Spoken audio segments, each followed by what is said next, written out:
welcome. As I said, we are going to be speaking to our fabulous Frumpy broad, Marla Jo Fisher. Meanwhile, I'm Sam Dunn. I'm the senior editor of the Southern California News Group Special Projects and a proud FOM, friend of Marla's.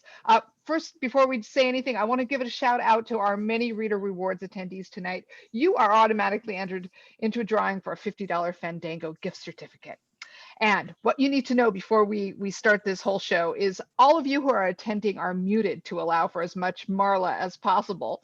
And if you have questions, though, please use the Q&A feature on your Zoom toolbar. Or if you just want to add a comment and be in the conversation, use the chat feature on your screen. I'm going to be monitoring the questions and comments, and I'm going to pass them along to Marla and her guest as much as possible.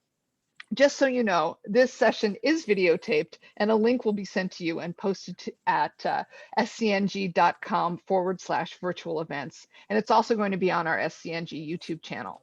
Now, without further ado, I'm going to bring on the reason for the season, Marla, the frumpy middle-aged mom, author of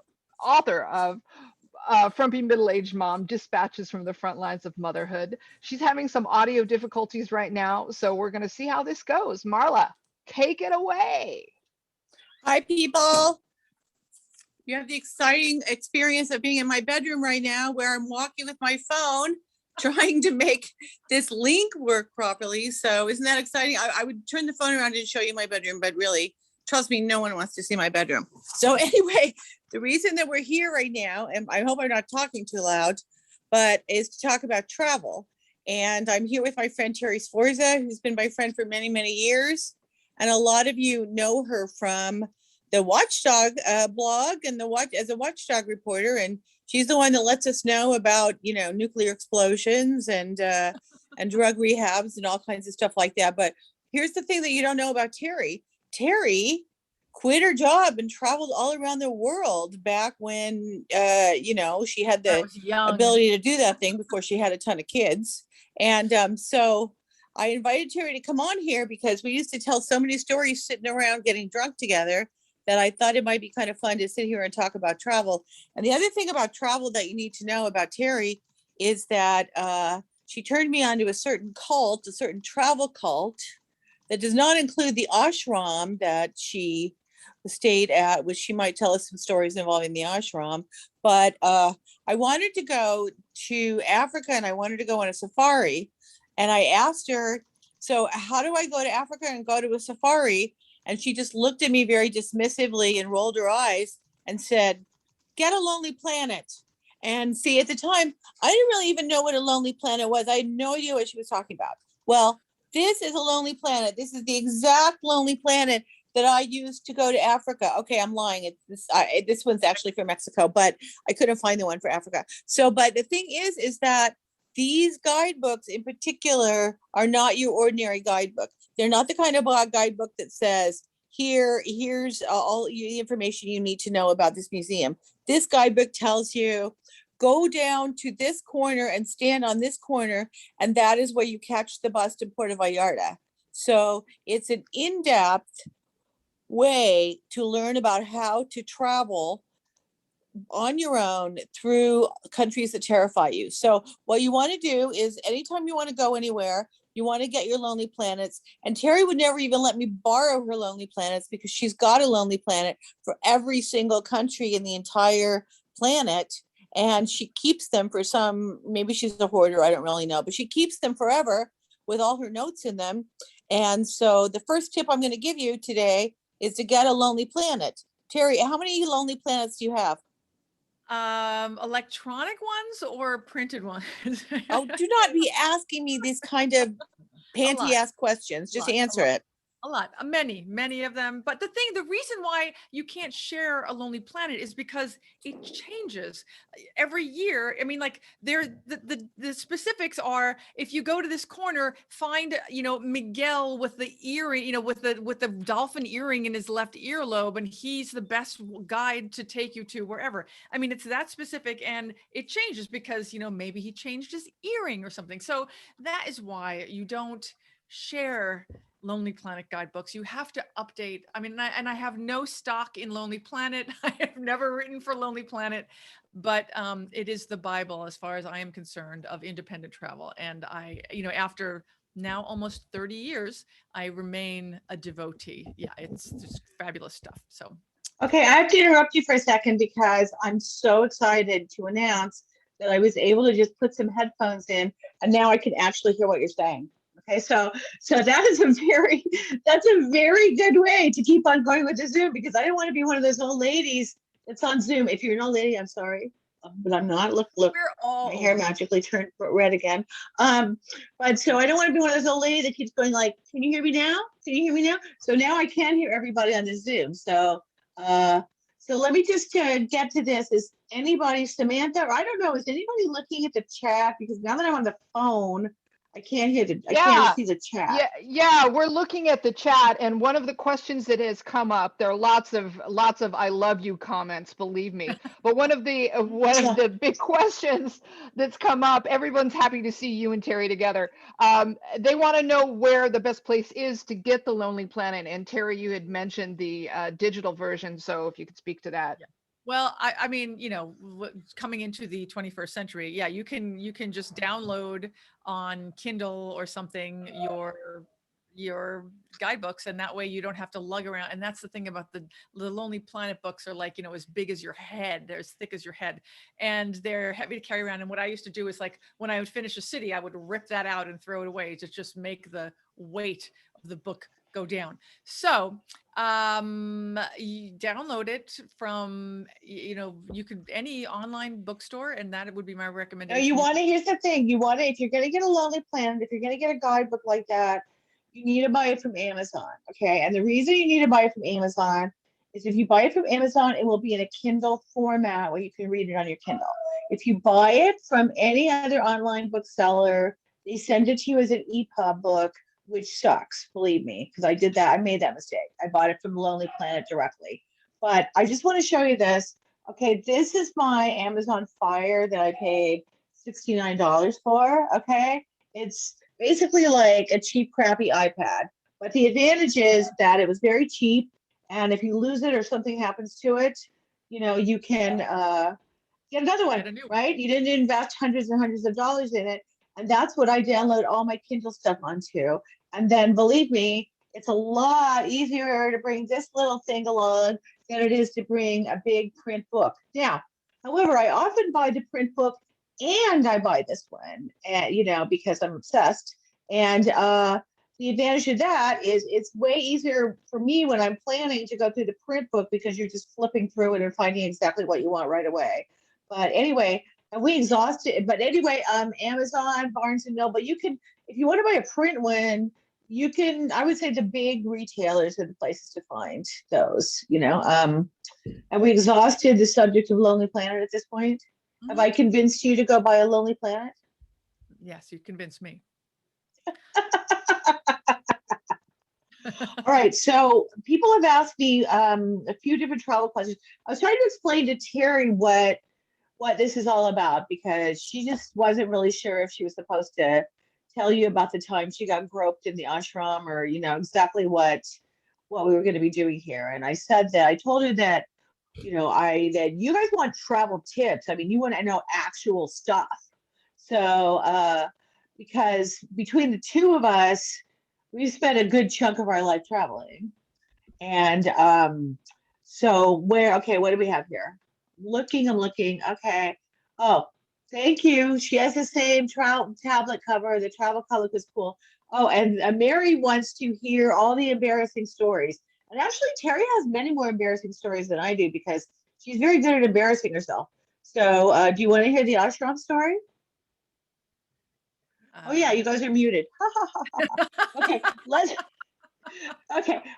assume that everybody here wants to hear a story or two from Teri about her ashram. And I have to confess, when I went to India, I didn't go to one single ashram, although if I thought about it for a minute, I could probably come up with embarrassing stories in India.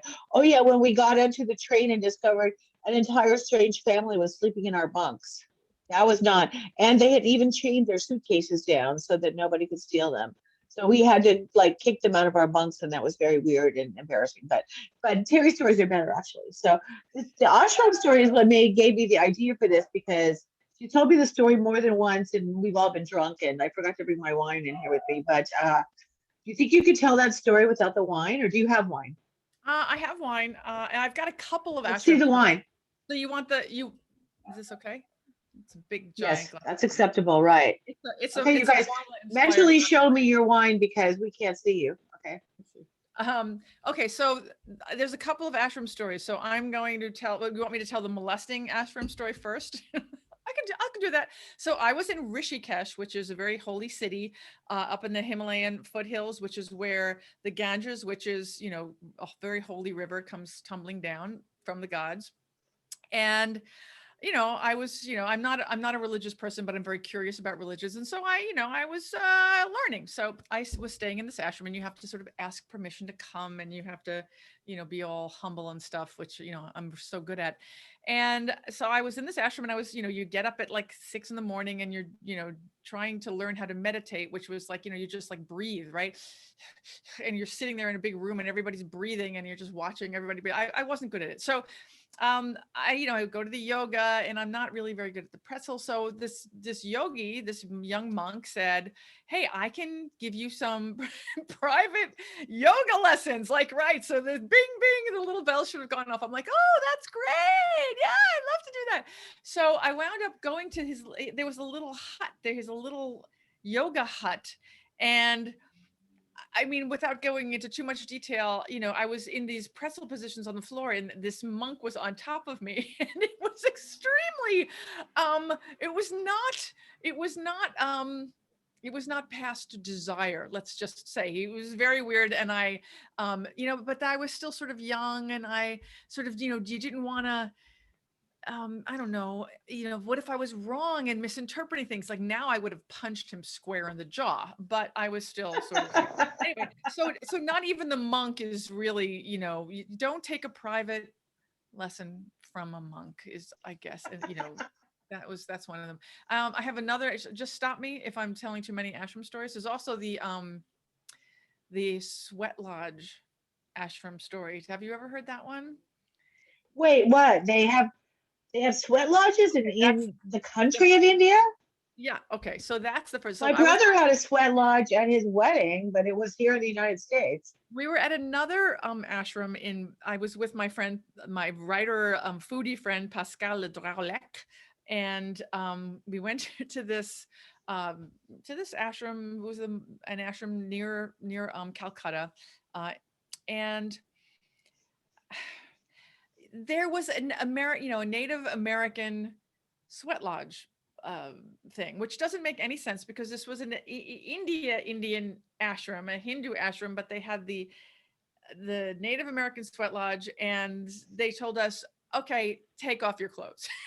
And we were with a bunch of people, and we, you know, again, you're sort of young, and you know, so you do it. We did it, and we're standing there, and then everybody goes into the sweat lodge. And I had never been in a sweat lodge before, but you know, it's a big igloo basically that's you got all these hot rocks in the middle of it, and everybody sweats and says things like, give me the strength of a bear, give me the strength of a bear. And we're sitting there, and it was dark, and it was crazy, and it was terrifying. And suddenly we're like, let's get out of here. And they wouldn't let us out. They wouldn't let us out. They were blocking our way because we were disturbing the energy, and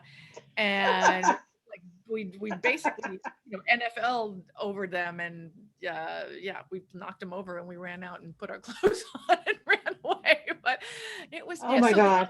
The other thing is, don't go to a Native American sweat lodge at a Hindu Indian ashram. That's another rule if we're going for lessons. You know what? That reminded me, I was thinking of being in Egypt. We were in Dahab, which is on the Sinai, which has gone back and forth between belonging to Egypt and Israel. But when we were there, at least it belonged to Egypt. And my kids, to this day, sometimes they will come in my room and they will go, police, police. And I'm like, what are you talking about? And then we all know instantly what they're talking about, because so I go into this. First of all, you have to understand, in Egypt, you can't, it's impossible to just walk up to some vendor and say like, oh, I'm interested in this. How much does it cost?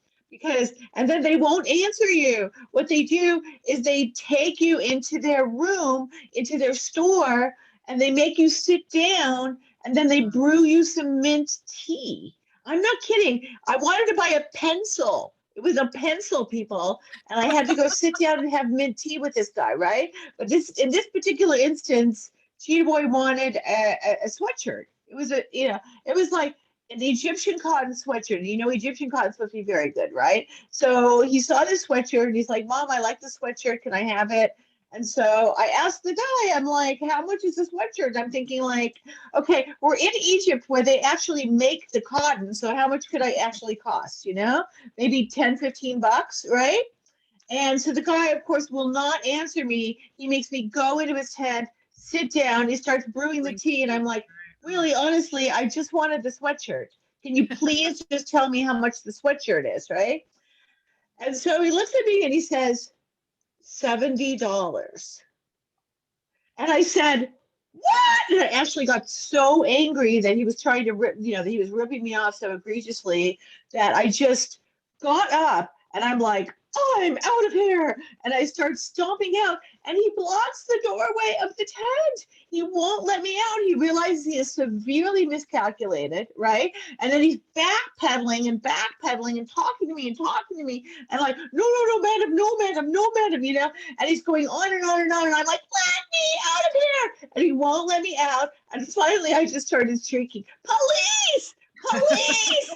And it's in a tent, right, on the beach, so everybody can hear, and it attracts a crowd. Me shrieking police attracts a crowd, and finally the guy got so freaked out that he let me out, and everyone in the place is like laughing hysterically, and this other vendor comes up to me and he's like, ma'am, I'll sell you that shirt, and so I went over there and I bought the shirt from him for 15 bucks or something.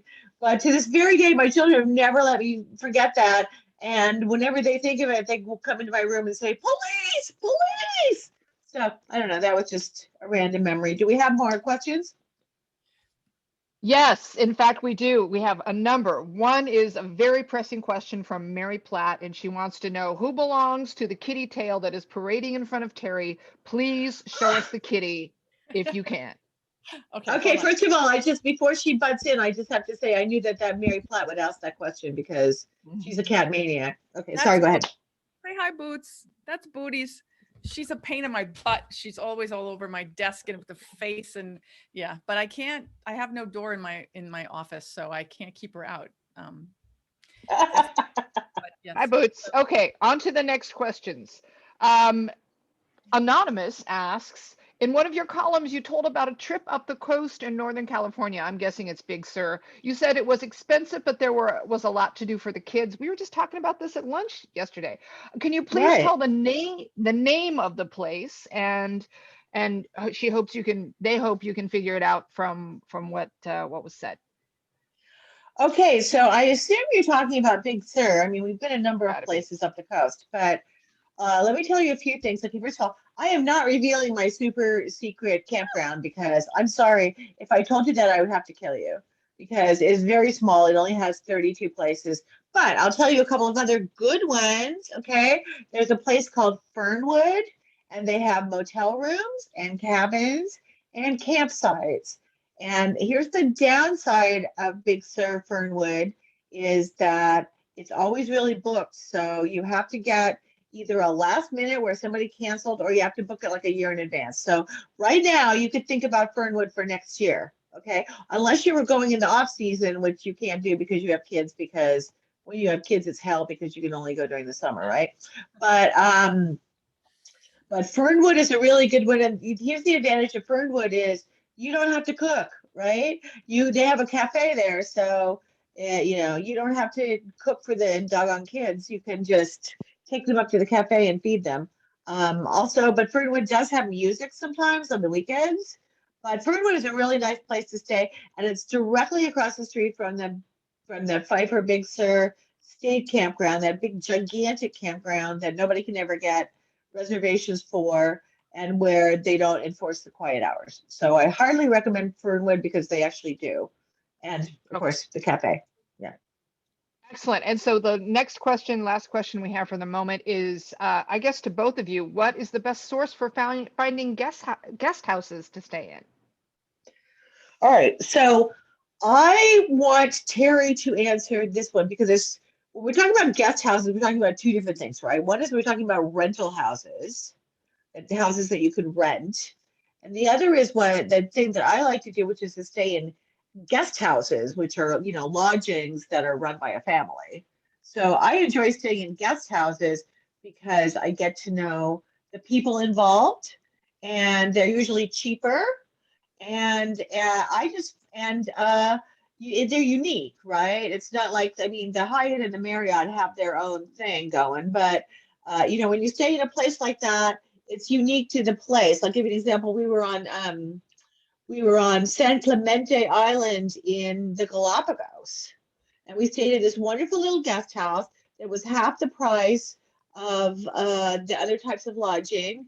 And we got to know the family, and they were so sweet. And they're like, "Oh, here you forgot your sunscreen, so here's some sunscreen." And, "Oh, do you want some breakfast? We're gonna make you breakfast." So that kind of thing, and I enjoy that. And if I look a few different places. I look on Booking.com, and I look on TripAdvisor.com. And what you want to do is look a few different places. And then if you find something that looks like you would like it because you read the reviews, and then you want to look for their actual website, not just go with a booking engine, but look for the actual website of the place and then go from there. The other place you can look is, believe it or not, on a hostel website like hostelswithaz.com or hostel bookers, because they not only book hostels, but they also book those type of guest houses. And you don't ever want to book anything that has less than an 80% approval rating on a review. So that's what I do to find my guest houses that I love so much. And then Teri likes to book houses, and I'm sure she'll have something to say about that. You use Airbnb, right? I do, but when you're on your TripAdvisor tip, when you're look under specialty lodgings, because they've got hotels and blah blah blah, and that's where you look under specialty lodgings, that little tab, Marla. Right, correct. Right? Okay. Correct, yes, exactly. Okay. So actually TripAdvisor is also well, Airbnb is good for this anyway. So yeah, I use Airbnb, I use VRBO for houses, and those are really the two main ones. That the Home Away is another, but I think they're all now owned by the same folks. I'm not really even sure about that, but yeah, and I would never ever be the first one to rent any property. Like if there's no reviews, just stay away. But I have gotten beautiful, when my mother-in-law, who was in her 80s, had never been to New Orleans, and I had lived in Louisiana for a couple of years, and it remains a huge piece of my heart. So we rented a gorgeous house on St. Charles for Christmas one year, and it was the most gorgeous thing I had ever seen. It was one of those big giant chandeliers and Mardi Gras beads in all of the trees in the front, because the parades go right by. So it had lots of reviews and lots of pictures, and it was exactly as pictured. And I just went to visit my father in Florida for almost 2 weeks and worked from there for a while, because when you're working from home, does it matter where your home is? Really, if you make deadline, my editor was like, yes, I'm sending all my reporters to the East Coast so that all of the copy is in by 1:00. But yes, so look at the reviews, make sure that the reviews are there, and from real people who say things, but don't ever be the first person to rent something. Yeah, I like hotels. I recently stayed in a really great place in the Baja wine country. I mean, if you read my column, you know that I go to the Baja wine country occasionally, not to drink wine, of course, because that would be sinful, but just to look at other people drink wine. And that was a joke, people. Okay, so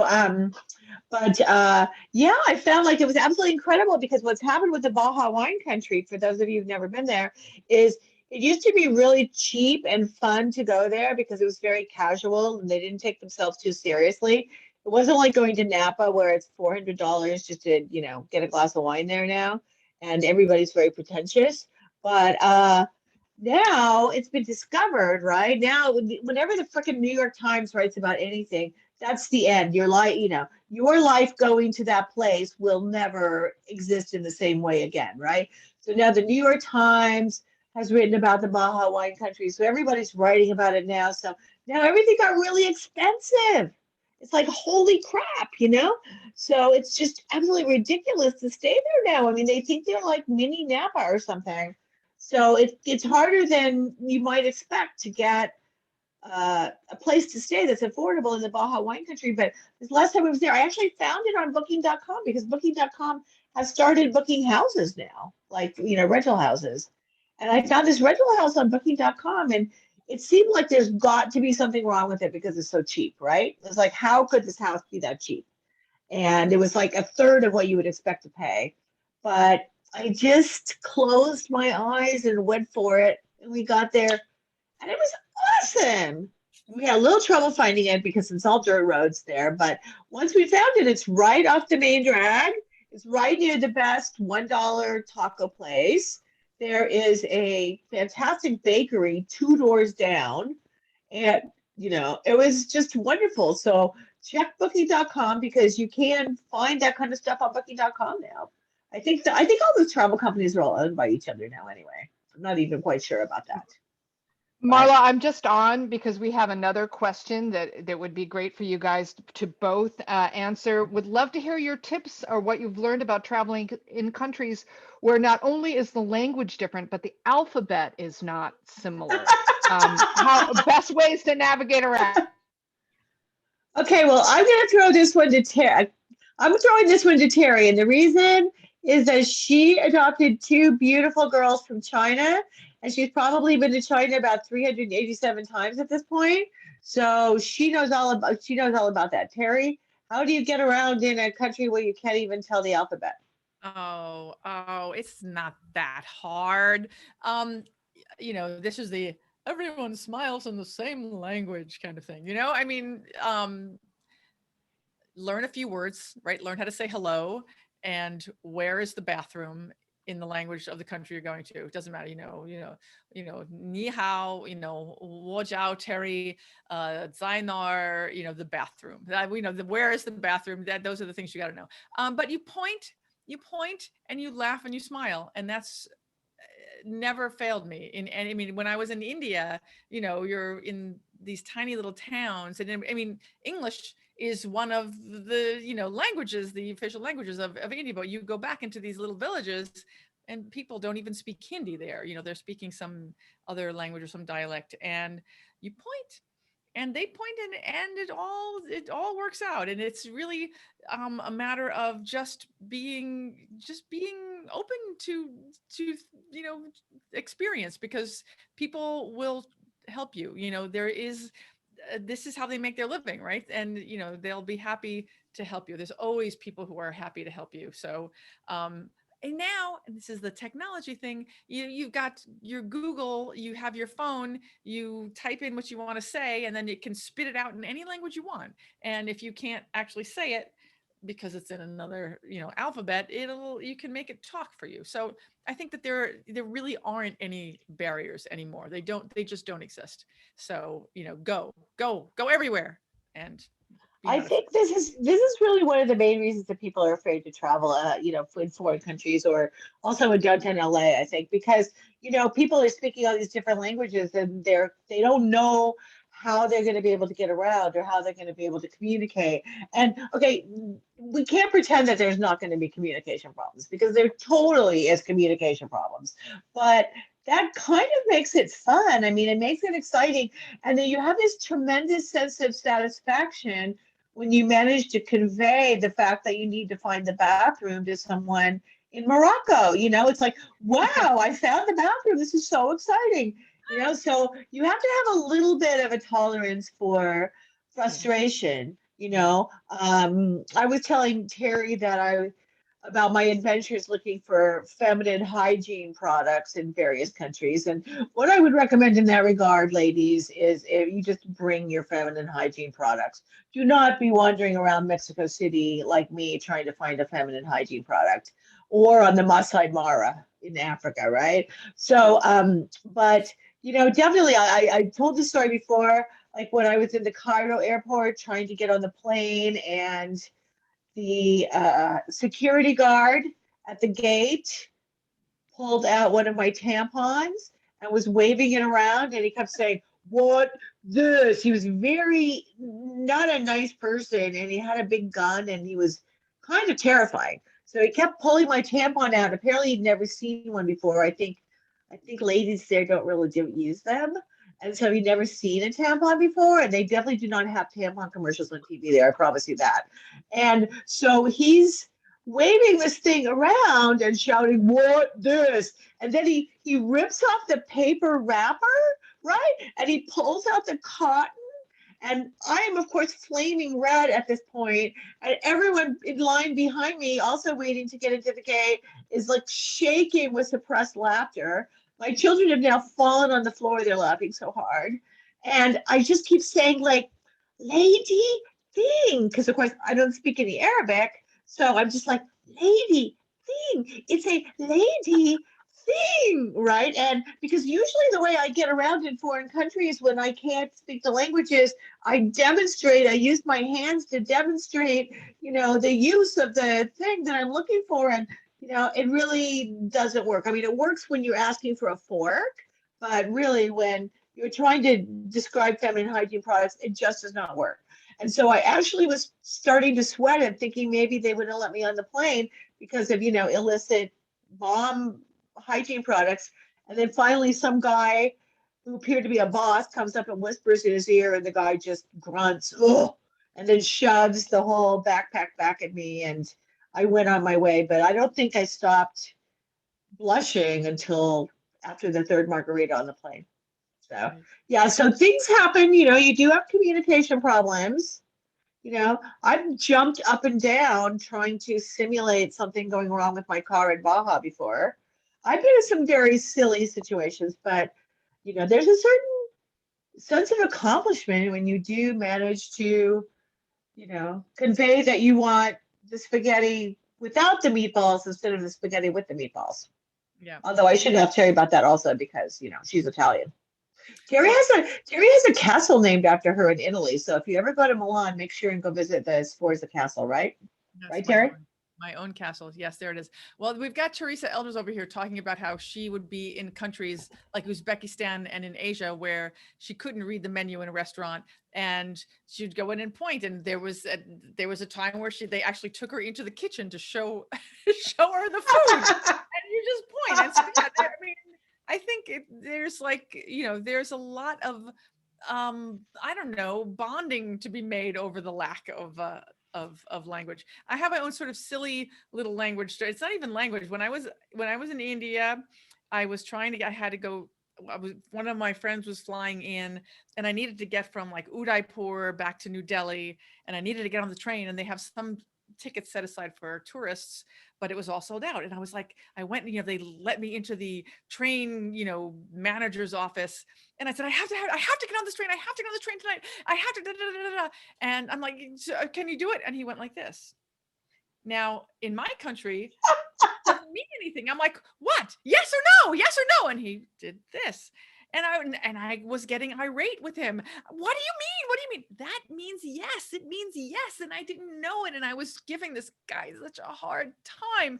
But he was telling me, yes, it was my own ignorance of, because yes, the head movement for yes, it's different in other places. So those are good things to brush up on maybe before you go to places. But yeah, so communication. Well, I have to say also, and I'm sure that anybody who travels a lot would say, sometimes the things that you're most terrified of when you have a catastrophe become the best stories.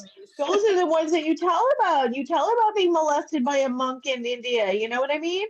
You don't tell about the nice lady who gave you a cup of tea. You talk about being molested by the monk. Like a few things that happened to me like that. We went to Copper Canyon in Mexico. Now, some of you know that you can take this fancy train tour thing that will take you to Copper Canyon. And I used to see the ad for that in the back of Westways magazine all the time for years and years and years, but it was really expensive and I couldn't afford to do it, right? And later when I started traveling a lot more, I realized, wait, you could just go. I mean, you don't need to take a tour. You could just get on the train and go yourself, right? And the train costs like $100 versus $2,500 for the tour. So, I foolishly once again convinced a bunch of my friends that they should go on this trip with me. So it's like me and Cheetah Boy and Curly Girl, whose real names are Michael and Sandy, by the way. And so I bring Michael and Sandy, and then my friend and her son, and then another friend. And so we all buy these train. Oh, so what had happened was it was Semana Santa.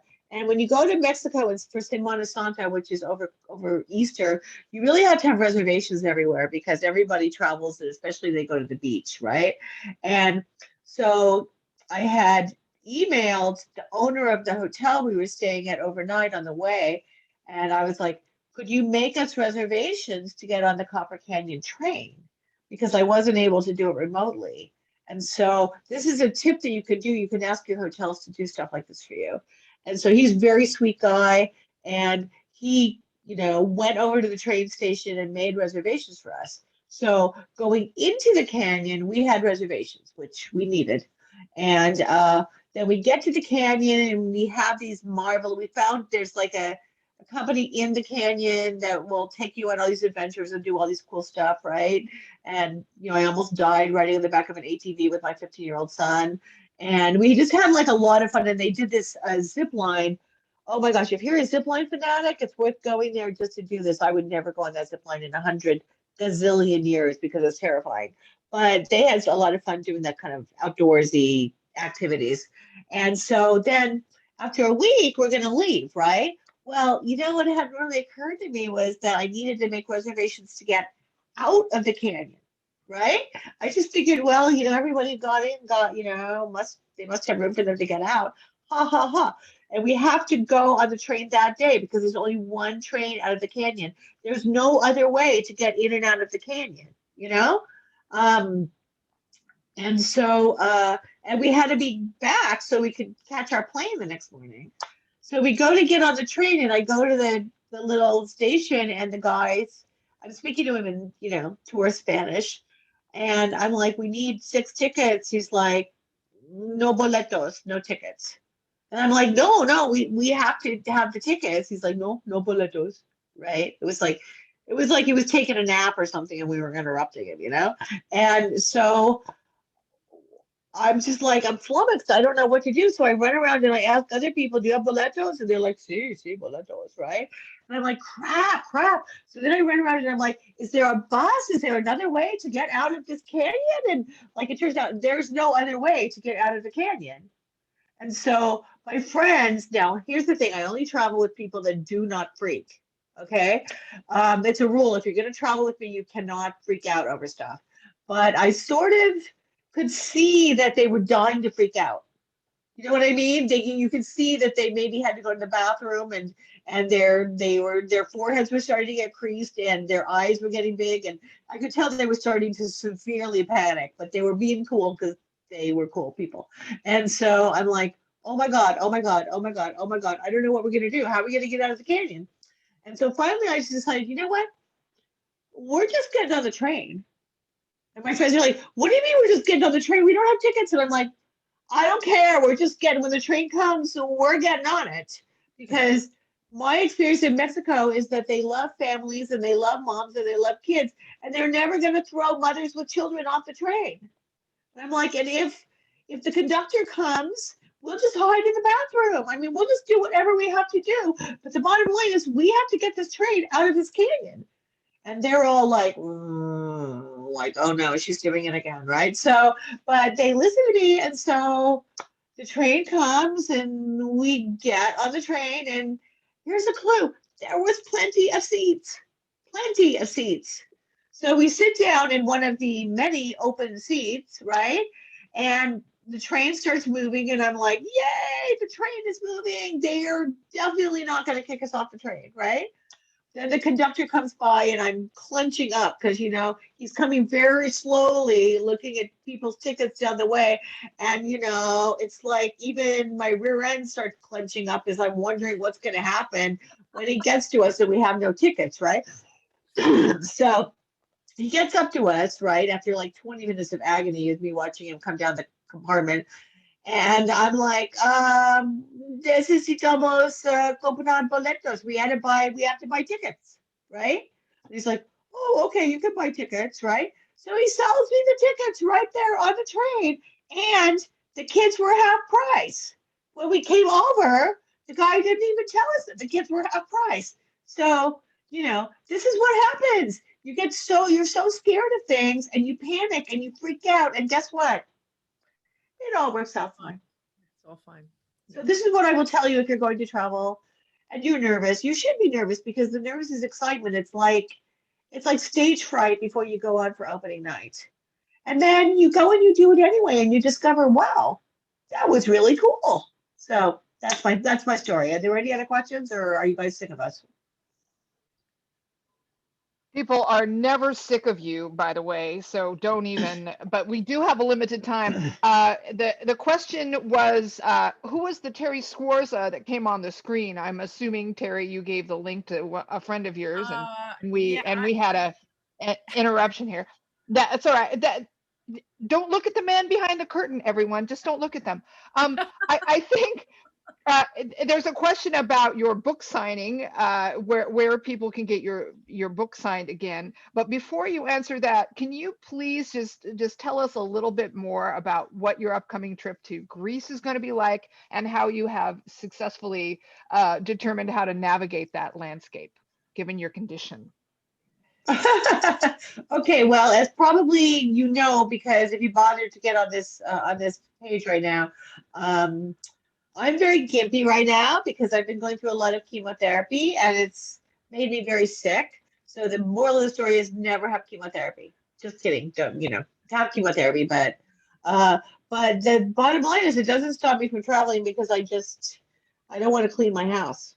You know what I'm saying? If I go other places, I don't have to clean my house. So this is how I navigate with these trips. First of all, I bring my big, strong son who will haul all my crap, right? I bring a little tiny suitcase that also turns into a backpack that has wheels on it, but it also has backpacks.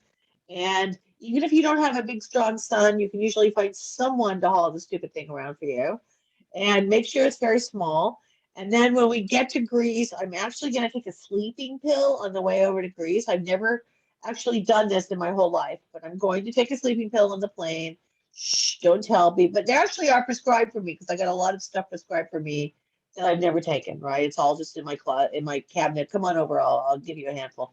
And so when we get to Greece, this is what I have planned. I plan everything meticulously, which drives some of my friends nuts who would rather be more spontaneous. But when we get to Greece, we're going to the island of Paros. I picked this island deliberately because it doesn't have a lot of hills. Because in my current gimpy state, there's no freaking way I'm going up and down all the stairs in Santorini. I know Santorini is a famous place that everybody wants to go. I've seen lovely pictures of it. I will enjoy the pictures of it, and I will never go there. Also, this is the time of year. It's August, and I think everyone has left America and gone to Santorini. So, also, it's going to be very, very hot. You can't see Teri, but she's doing this. Okay, it's going to be very, very, very hot, and it's Mary Platt, if she's still on there. It's Mary Platt's fault that we have to go in August because she has to go back to school and start teaching at Chapman again in September. So it's Mary's fault. When we're all hot, it's Mary's fault. But here's the thing about traveling when you're gimpy. You need to, first of all, you need to find hotels that you're either on the ground floor or have an elevator. Okay, you can do that on booking.com. You go to booking.com and you can search for facilities for the disabled, right? And so that's one way. And then even after I do that, I still email them or I WhatsApp them and I'm like, okay, you guys have a ground floor room for me, right? I'm not sleeping in your lobby. And then they're like, okay. And then, so we're going to this flat island, okay? And then after 4 days on the flat island where I just intend to hop in a taxi every day to the beach and lie in a beach club chair for 4 days while the kids all run around and go sightseeing. And then when we come back, I hired a driver, and I strongly recommend this in any country you go to, whether you're gimpy or not. But here's the thing, when you have a driver and it's not as expensive as you will think. Guess what? They take you places. You don't have to find taxis. You don't have to find your way. We were going to rent a car originally, okay? But, when you have a driver, like you don't have any parking hassles, you never have that gross feeling of going like, oh wait, I think we just missed the exit.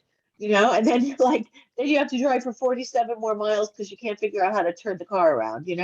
And so when you are going with a driver, they know where they're going. It's like a miracle from heaven. And then also they're usually fun. I mean, because people who like to do like that kind of work, they're often fun. We just had a really, really fun trip to Guadalajara, and we got this driver Anwar, and he drove us all around for 5 days, and he was only going to charge us $150. And we're like, Anwar, that's too cheap. We actually ended up paying him $300 because he did so much for us. But you can find drivers. Okay, so am I getting cut That's the off? question. No, that's the question. The questions How do you are find the rolling in. driver? How do you find drivers and how do you vet the driver? Okay, so to find the drivers, there's not one place to find a driver, okay?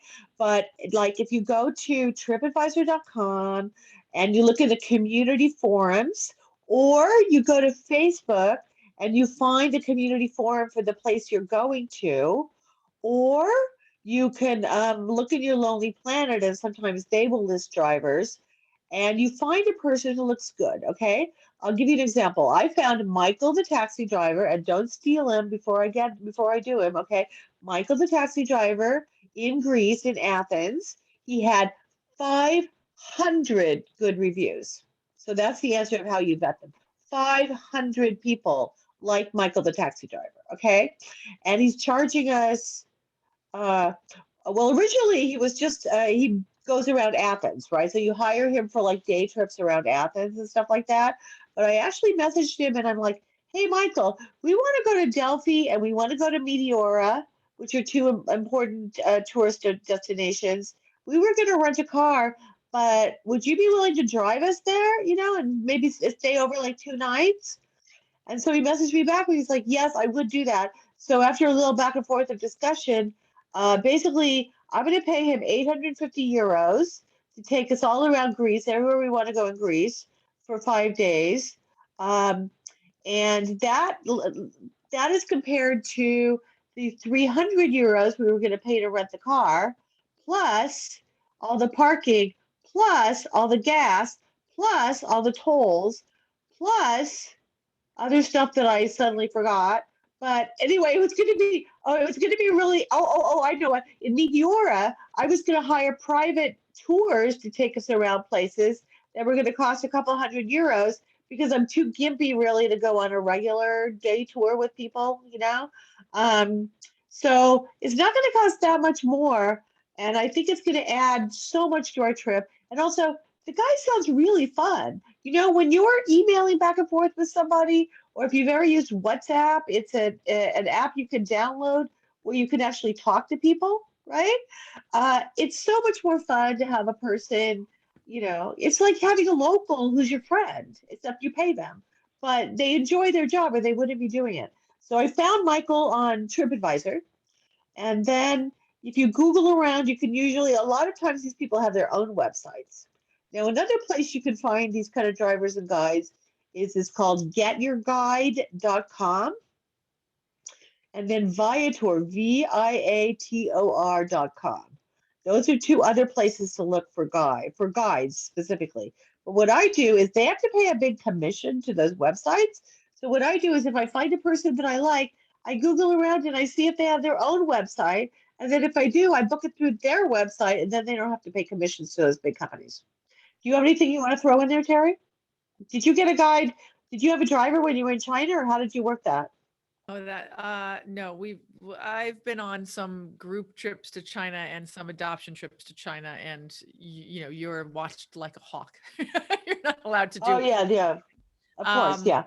so yeah, no, but my experience with drivers, has been, well, in Africa, it's been lovely where again, but I'm going through the Lonely Planet and it's like Bill, and here's his number, call Bill. but in, in India, we've hired drivers just because we needed to get back to Delhi, for the flight or whatever, and almost lost our lives. The most terrifying, that was like my one rule. I'm not going to travel large distances by road in India. It's just not something I feel is safe. There's a cow here, there's somebody with a camel over there, or there's people with all kinds of carts and things, and it's crazy at night, especially. And but we had to get back, and we hired we just a taxi driver, and we almost hit like 15 cows. And if you hit a person, oh my god. So I try to not hire drivers and just go by public transit. Again, I'm from New York, so I cling to public transit as much as I can, which does get rid of a certain personal relationship that you can build with a driver. So yeah, I had off to you on that one. I'm not that experienced there. Well, the thing is that I like doing public transit too, and I'll tell you, we're going to go to Puerto Vallarta this year for Day of the Dead, and the hotel I like to stay in, a little guest house, by the way, it's called Posada de Roger, for real. That's its real name, and it's only a block from the bus stop where you can take the bus down to Maloya Beach and all these cool places you want to go, right? So that's one of the advantages is if you go to a hotel, you can say like, hey, is this near the bus stop? Or when you're reading reviews of a hotel, if you're willing to ride the bus, see right now, being as gimpy as I am, sometimes it can be hard to ride the bus, but I'm getting better, so we'll see how that goes. But yeah, I mean, if you see, if you're reading a review of a hotel and it says next to the subway stop or near the bus stop, that could definitely be a big advantage to you. And when you get there and you talk to the desk clerk, you want to I always try to ingratiate myself with those people because they know everything, right? In fact, sometimes a little folding currency can help with that. And a little folding currency to a desk clerk opens a million doors. You know what I'm saying? So they will tell you like, oh yeah, you walk across the street and then you can hop on the double-decker bus to Buckingham Palace instead of doing whatever you would normally have to do, right? Or you're right outside the tube stop. So definitely take advantage of public transportation. And the fun thing about public transportation is that's when you see the real country. You know what I'm saying? You go on one of those motor coach tours, right? And you're going to sit next to Harold, the guy I wrote about 2 weeks ago, the guy who goes into every restaurant and shouts, you said you speak English here, but when you go into public transportation, I went on the ring road. So in Vienna, there's a tram that goes in a big circle around the former city, the tracks of where the former city wall used to be. And so it goes past all the important buildings that you want to see in Vienna. And so I read about this in my Lonely Planet. And you go around, and so I get on this thing, and so instead of spending 15 euros or whatever it was to take a tour, I just got on the tram for like 50 cents, and I'm taking the tour, and I have my little Lonely Planet in my hand, and I'm trying to figure out, and it was so cute because the lady who's sitting next to me, she figures out what I'm doing, and she just starts pointing out the buildings to me as we go past. Oh, the Ringstrasse, oh this, oh that. And then other people notice what I'm doing too. And then they start chiming in and they start pointing stuff out to me. I don't speak a word of German, so some of it I didn't understand, but it was really sweet. And I had this really touching encounter that I never would have had if I hadn't just gone on that tram. So give it a shot. It's worth it. Fabulous. Well, here I am, the buzzkill of the party. Now it's time to say goodbye to all our family. Thanks everybody for everything. Marla, the fabulous, Teri, the fabulosa. We'll see you next month when Marla's guest is, who's your guest? Dusty. My guest is Dusty Stage. It's Dusty Stage, That's right. who is one of the most famous Disneyland bloggers, and who is the kind of person you could walk around Disneyland and you could say, hey, where'd that rock come from? And he would give you the entire story of the rock from, the last 100 years. Fabulous. And to register for that, register as you always do at scng.com/virtual events. I also want to remind you we've got coming up next month our next bookish with a fabulous lineup, including Charles Yu, who wrote Interior Chinatown, Alka Joshi, whose book was selected by Reese Witherspoon's book club, Dr. Gretchen Soren, and Matthew Spector. Again, register at scng.com/virtual events. Bye all, and thank you again.